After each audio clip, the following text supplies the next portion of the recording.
बिस्मिल्लाहिर्रहमानिर्रहीम। आपके सामने ये जो मॉडल नज़र आ रहा है ये ह्यूमन सर्कुलेटरी सिस्टम को हमने इसमें रिप्रेजेंट किया है। ठीक है, अब हमें सबसे पहले ये देखना है कि जो ब्लड है वो इंसानी बॉडी के अंदर किस तरह से सर्कुलेट होती है। तो उसके लिए एक पंपिंग आर्गन होता है, यानी the pumping organ with associated blood vessels to convey the blood to the various part of the body and receive it back is called circulation. अब इस सर्कुलेशन का मकसद क्या है, क्यों ब्लड जो है वो बॉडी के अंदर सर्कुलेट करता है? तो when the blood circulate in the body it transport oxygen, carbon dioxide, nutrients और अदर इंपॉर्टेंट मटेरियल जो है वो पूरी बॉडी के अंदर उसको सर्कुलेट करते हैं।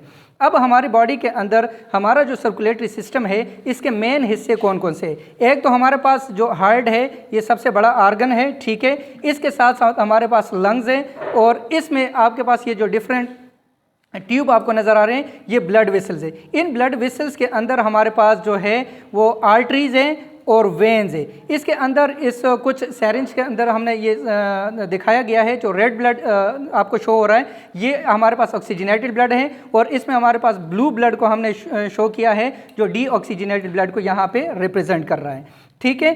अब हमारे पास क्या है कि लंग्स के अंदर हमारे पास ये पल्मोनरी वेन के ज़रिए दिल से हमारे पास पल्मोनरी आर्टरी के ज़रिए हमारे पास ब्लड जो है वो लंग्स में आता है और लंग्स में आके यहाँ पे इसके साथ ऑक्सीजन शामिल हो जाता है और जब ये ऑक्सीजन इसके साथ शामिल हो तो ये यहाँ से पल्मोनरी वेन के ज़रिए दोबारा से दिल में जाती है, ठीक है, दोबारा से दिल में जाके।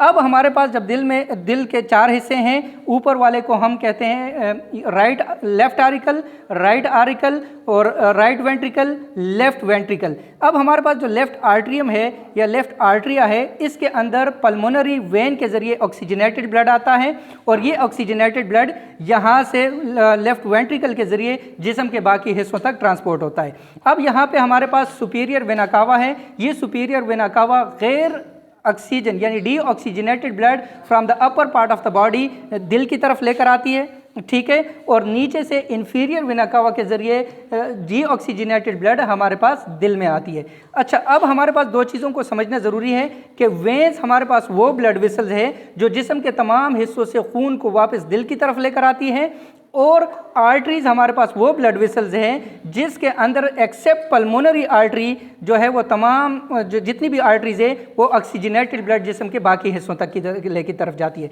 हमारे पास जो वेन्स हैं, वेन्स पूरे जिस्म से डी ऑक्सीजनेटेड ब्लड दिल की तरफ लेकर आती है एक्सेप्ट पल्मोनरी वेन लंग से हमारे पास ऑक्सीजनेटेड ब्लड को दिल की तरफ लेकर आती है।